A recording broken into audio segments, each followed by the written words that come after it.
আচ্ছা স্যার।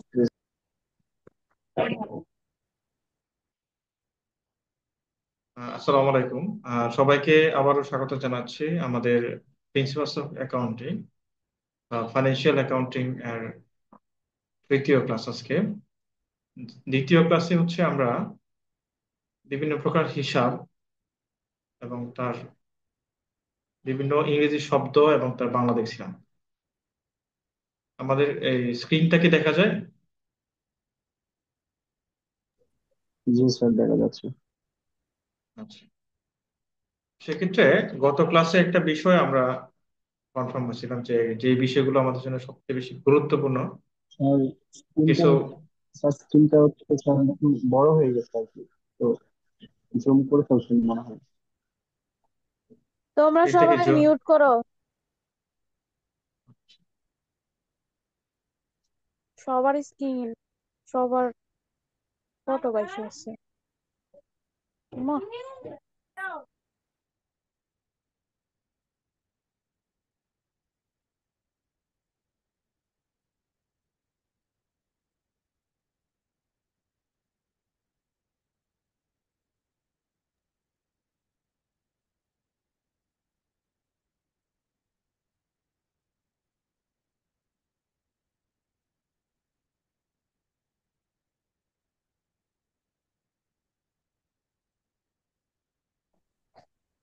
আচ্ছা, দেখো তো এখন শেয়ারটা হচ্ছে কিনা, দেখো। জি স্যার, ঠিক আছে এখন। আচ্ছা, গত ক্লাসে আমরা যে অংশটুকু দেখছিলাম যে বিভিন্ন প্রকার হিসাবের আহ, শ্রেণী বিভাগ আমরা জানতাম চলতি, বিশেষ করে আধুনিক পদ্ধতিতে যে হিসাবগুলো 5 প্রকার হিসাব, তার 4টা বিষয় নিয়ে আমরা আলোচনা করছিলাম এবং তার বিভিন্ন বিষয়, বিশেষ করে তার ইংরেজি শব্দ এবং এই ইংরেজি শব্দের অর্থ এবং কোনটা কোন হিসাব ব্যালেন্স সেগুলো নিয়ে আলোচনা করছিলাম। আমি মনে হয় তোমাদের এই যে একটা শীট আছে সেটাও সবার উদ্দেশ্যে দিয়েছি, ঠিক না?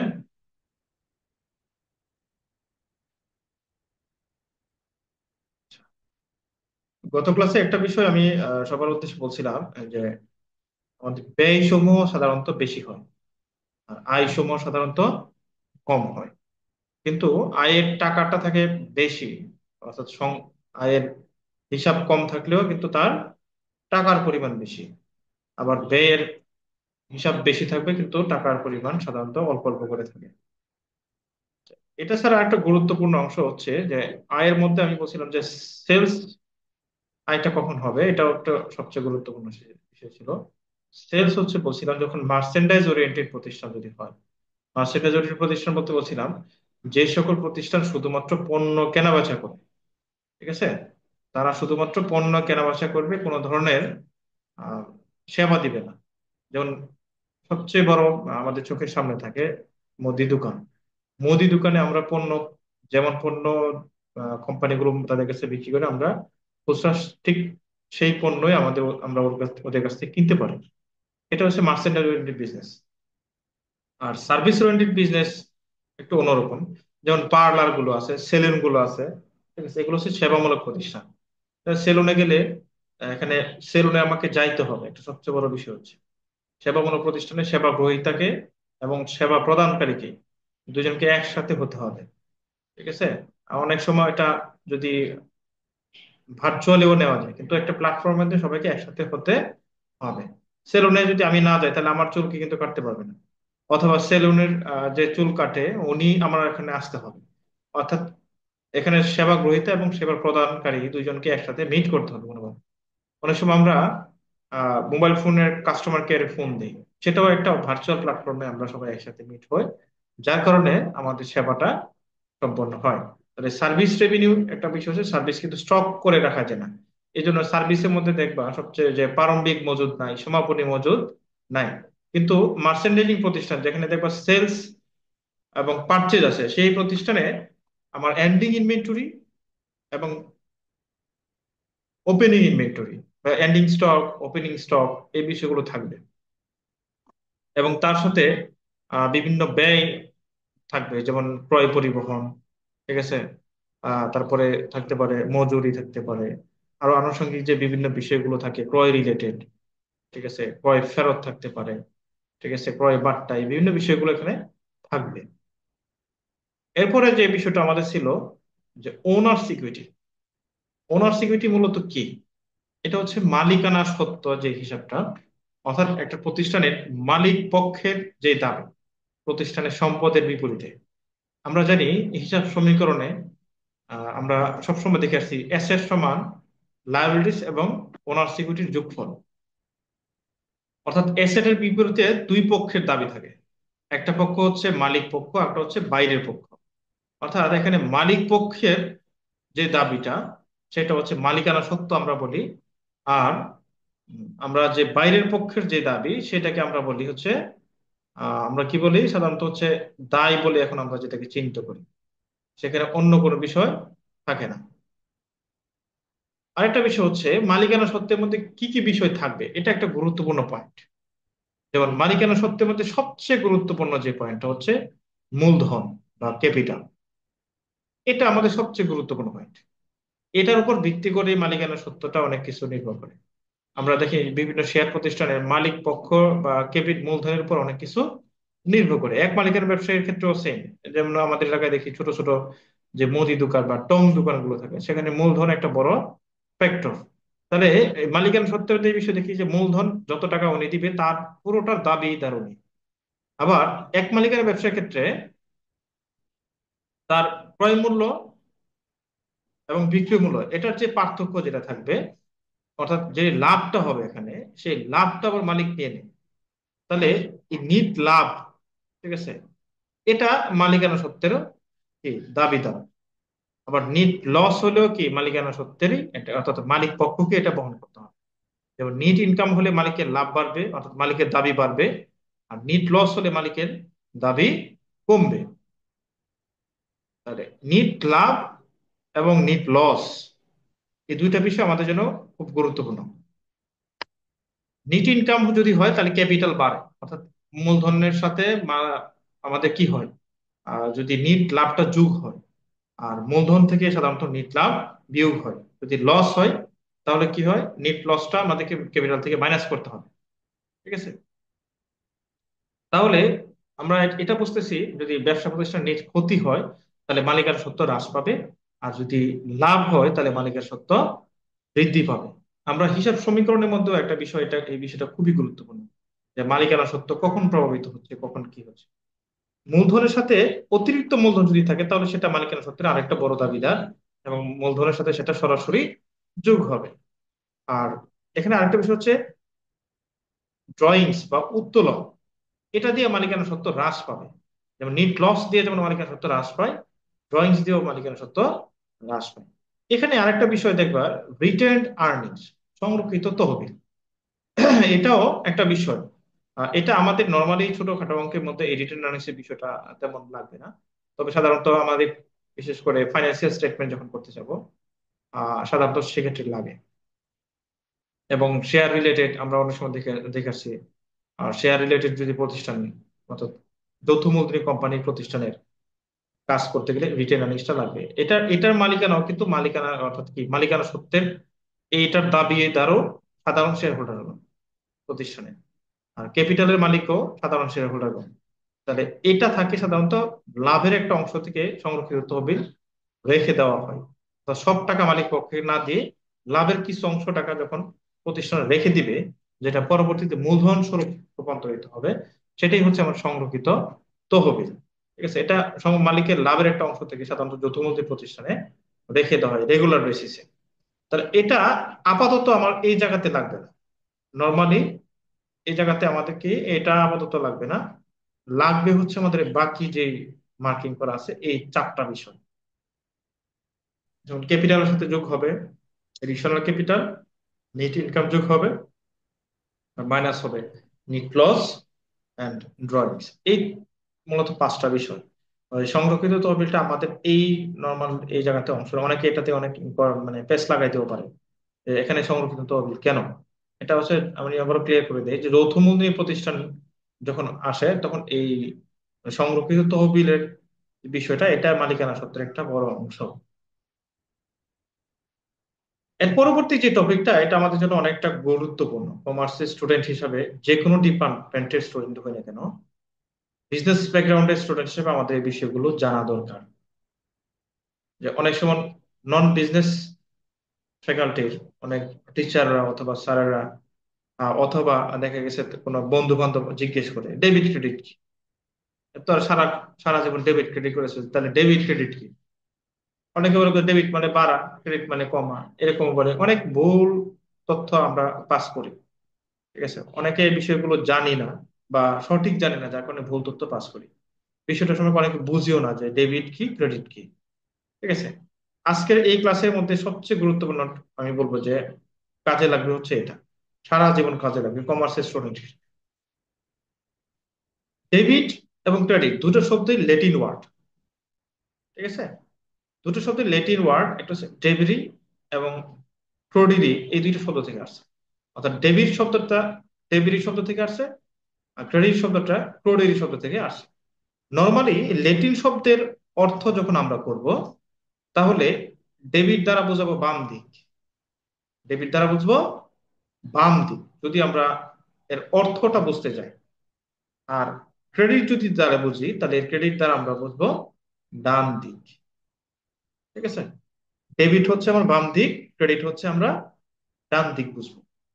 এটা আমরা দিক বোঝার জন্য আমরা দেখবো যে বিভিন্ন ইনকাম স্টেটমেন্ট অথবা বিভিন্ন যখন অ্যাকাউন্টস যখন করতে যায়, বিভিন্ন হিসাব যখন প্রতিষ্ঠানে করতে যায়, তখন দেখি আমরা বাম দিকে কি করি, ডেবিট পাশে লিখি, আর ডান দিকে হচ্ছে ক্রেডিট পাশে হিসাবগুলো থাকে। এটা এই অর্থ থেকে কিন্তু আসতেছে, ডেবিট এবং ক্রেডিট অর্থ থেকে আসছে। কিন্তু আমাদের এই জায়গাতে ডেবিট ক্রেডিট বিষয়টা ক্লিয়ার কি হবে, এটা একটু ক্লিয়ার করবো।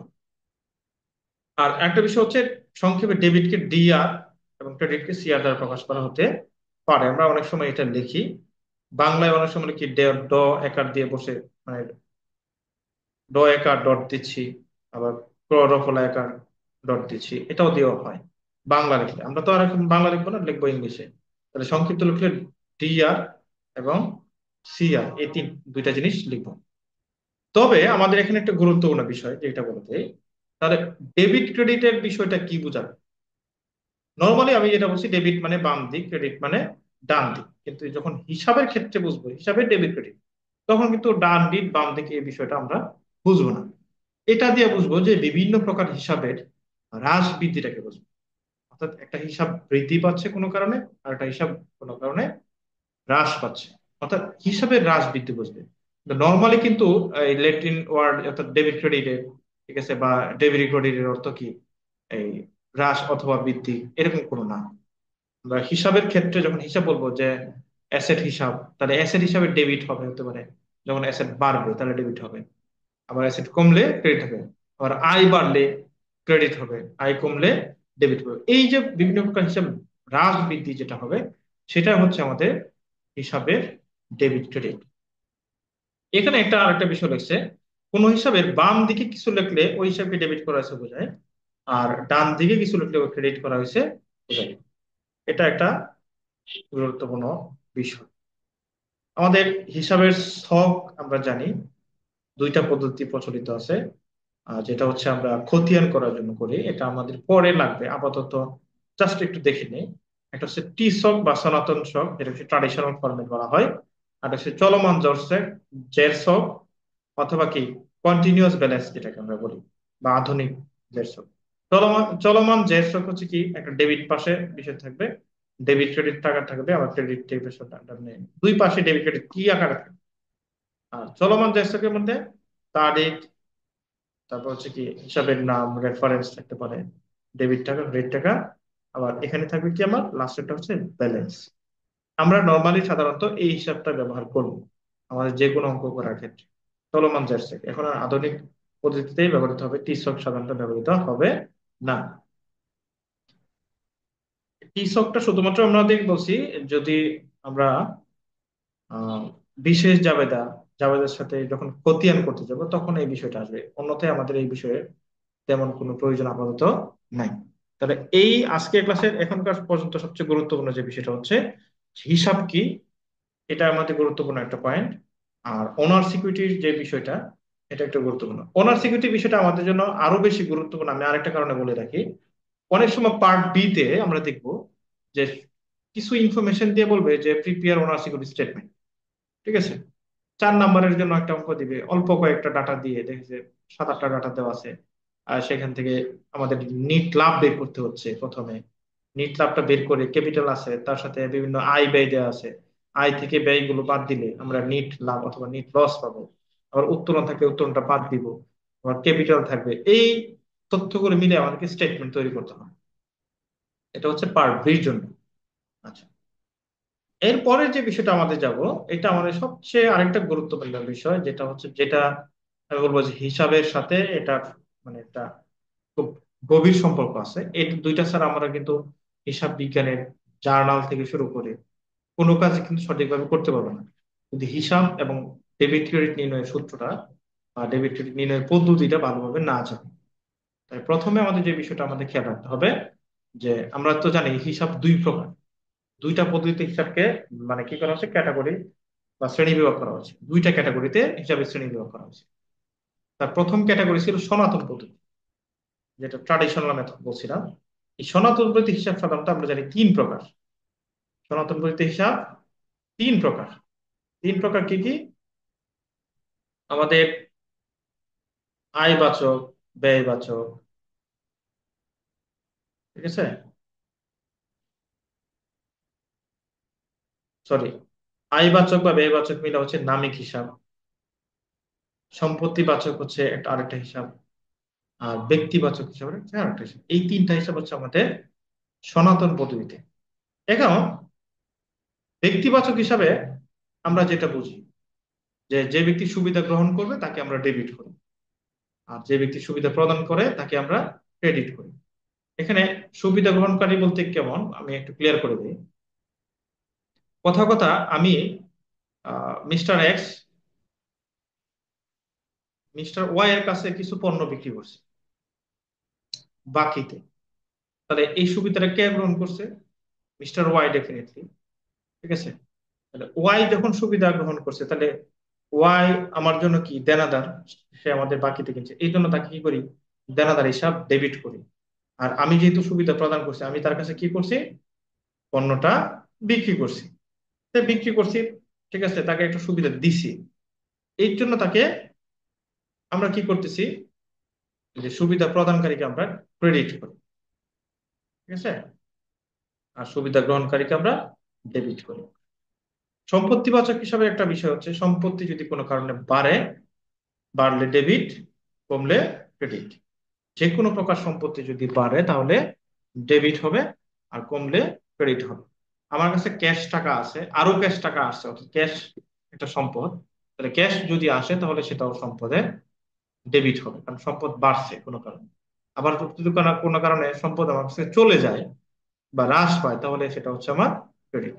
নামিক, এখানে একটা বিষয় হচ্ছে আয় ব্যয় হিসাবের জন্য একটা গুরুত্বপূর্ণ বিষয়,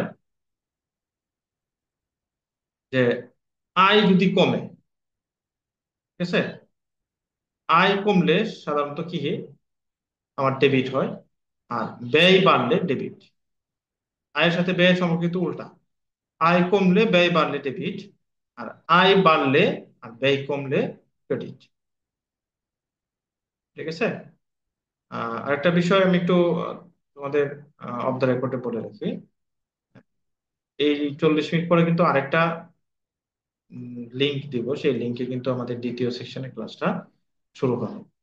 আমাদের এই সেকশনের ক্লাস হবে আর 8 থেকে 10 মিনিটের মতো, তারপরে আমরা দ্বিতীয় সেকশনের ক্লাস শুরু করব।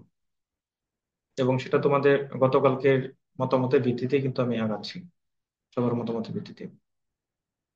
আচ্ছা, দ্বিতীয় যে পদ্ধতিতে আমরা জানি, অর্থাৎ দ্বিতীয় ক্যাটাগরি হচ্ছে আধুনিক ক্যাটাগরি। এই পদ্ধতিতে হিসাবটা কিভাবে করে আমরা জানি, এই পদ্ধতি হিসাব হচ্ছে 5 প্রকার: সম্পত্তিবাচক হিসাব, দায়বাচক হিসাব, মালিকানা সূত্র, তারপর হচ্ছে আয়বাচক হিসাব, আর হচ্ছে ব্যয়বাচক হিসাব। আমরা এই জায়গাতে একটা বিষয় খেয়াল করব, যে সম্পত্তিবাচক হিসাবে একটু আমরা দেখছি, সম্পত্তি যদি বাড়ে তাহলে ডেবিট, আর সম্পত্তি কমলে ক্রেডিট। আর দায়বাচক তার উল্টা, দায় এবং মালিকানা সত্ত্ব দুইটা কিন্তু সম্পত্তির উল্টা। কারণ আমরা জানি সম্পদ সমান হচ্ছে দায় এবং মালিকানা সত্ত্ব। আর মালিকানা সত্ত্বের মধ্যে দুইটা বিষয় আছে, একটা হচ্ছে আয় আর হচ্ছে ব্যয়। এটা আমি একটু ক্লিয়ার করে দেবো আর একটু পরে। যখন সম্পত্তিবাচক হিসাব, যদি সম্পত্তি বাড়ে তাহলে ডেবিট, কমলে ক্রেডিট। অর্থাৎ সম্পত্তি কোনো কারণে কমা বলতে আমার কাছ থেকে চলে গেছে অথবা কমছে, হ্রাস পাইছে, আমি ব্যবহার করে সেটাকে হ্রাস করছি, তাহলে সেটা ক্রেডিট। আর যদি কোনো কারণে সম্পত্তি বাড়ে, ঠিক আছে, আমার কাছে নতুন করে সম্পত্তি আসছে বা আসবে, সম্পত্তির সৃষ্টি হয়েছে, ঠিক আছে, দাবি হয়েছে যেখান থেকে আমরা একটা সম্পত্তি ভবিষ্যতে বা আর্থিক সুবিধা নিব, সেটাও আমার জন্য সম্পদ, আমরা জানি।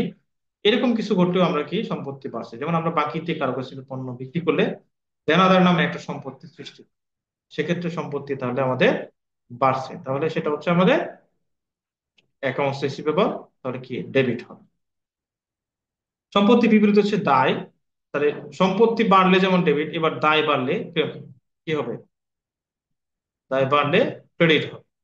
আর যদি দায় কমে তাহলে হচ্ছে, দায় বলতে যেমন বাইরে কোনো ব্যক্তি আমার কাছে টাকা পাবে, ঠিক আছে, অথবা কোন প্রতিষ্ঠানে কোনো কর্মচারী আমার কাছে টাকা পাবে, কোনো ব্যাংক প্রতিষ্ঠান আমার কাছে টাকা পাবে, কোনো গভর্নমেন্ট এজেন্সি বা সরকার আমার কাছে টাকা পাবে, সেগুলো হচ্ছে আমার পাবে মানুষজন, সেটা হচ্ছে দায়। তাহলে মানুষজন যদি আমার কাছে পায় তাহলে আমার দাবি, মানে মানুষের পাওনা বাড়বে, সেটা হচ্ছে সে ক্রেডিট হবে। আর যদি আমার কাছে আমি এদিকে পাওনা পরিশোধ করে দেই তাহলে সেটা হচ্ছে ডেবিট হবে। অর্থাৎ দায় যদি কোনোভাবে কমে, আমি পরিশোধ করি, সাধারণত দায় কমে। এটা মাপ চাই কিন্তু না, মাপ চাবো কখন?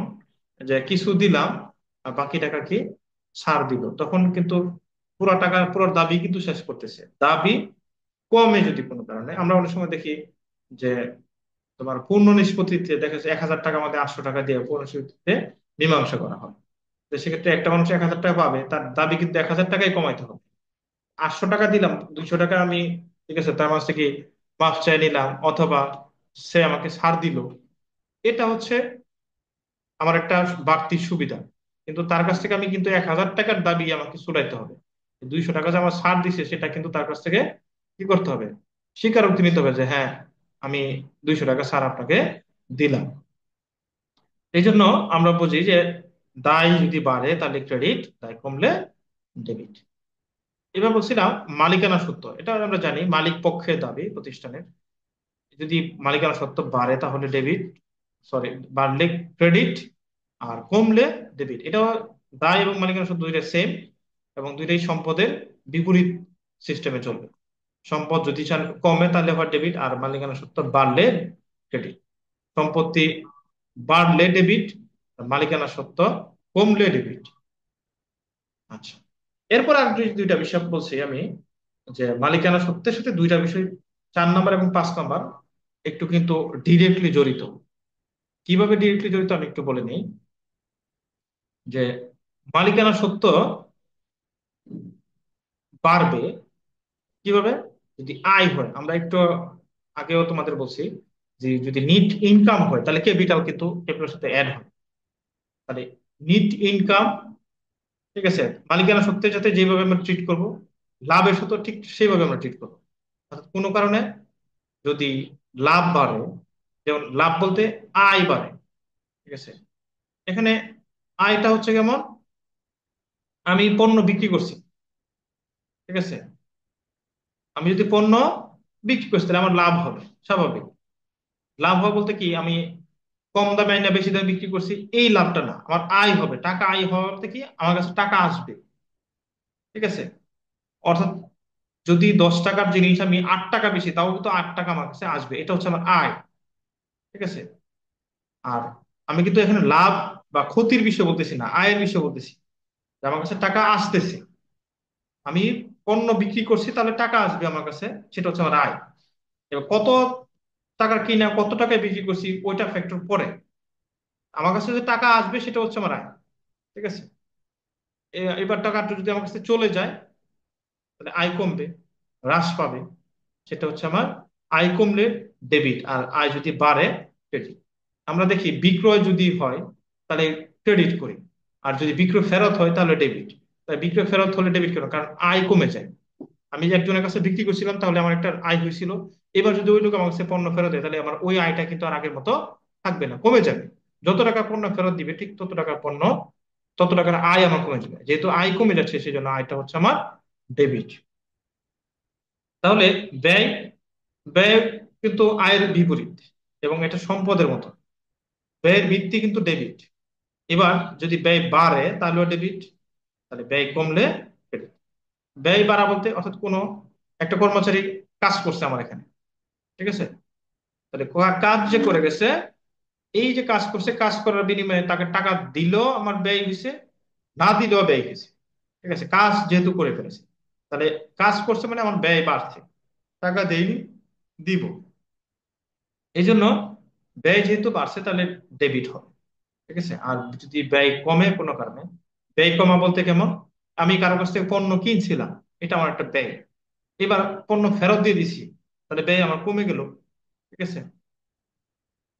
তাহলে ব্যয় যদি কমে তাহলে ক্রেডিট। ক্রেডিট এই জন্য আমরা দেখি ক্রয় ফেরত, ক্রয় বার্তা, এগুলো হচ্ছে ক্রেডিট, আর ক্রয় নিজে হচ্ছে ডেবিট। আরেকটা বিষয় হচ্ছে, এটা আমাদের অফ দা রেকর্ডের 5 প্রকার হিসেবে বাইরে যায় হিসাব, 6 নাম্বারটা, সেটা হচ্ছে উত্তোলন হিসাব। উত্তোলন নর্মালি ডেবিট হয়, আর উত্তোলন যদি আরো বাড়ে তাহলে ডেবিট দিকে যাবে। এটা কিন্তু মালিকানা সত্ত্ব হ্রাস করে, আমরা জানি, মালিকানা সত্ত্বকে কমায় দেয়। আর উত্তোলন যদি কমে যায়, কমলে সাধারণত হবে ক্রেডিট। এই হচ্ছে আমাদের হিসাবের ডেবিট ক্রেডিট নির্ণয়ের পদ্ধতি। আমাদের অনেক সময় প্রশ্ন আসে গ বিভাগে যে হিসাব কি, হিসাবে ডেবিট ক্রেডিট নির্ণয়ের নিয়মাবলী আলোচনা করো। এটা হচ্ছে আমাদের মূল বিষয়। তাহলে এই পোর্শনের ক্লাসটা এতটুকুই থাকবে। আর বাকি পোর্শনের ক্লাস হচ্ছে আমরা একটু পরে, যে লিঙ্কটা আমি আবার শেয়ার করতেছি তোমাদের গ্রুপে, ঠিক আছে, তারপরে আমরা ওই গ্রুপে অ্যাড করে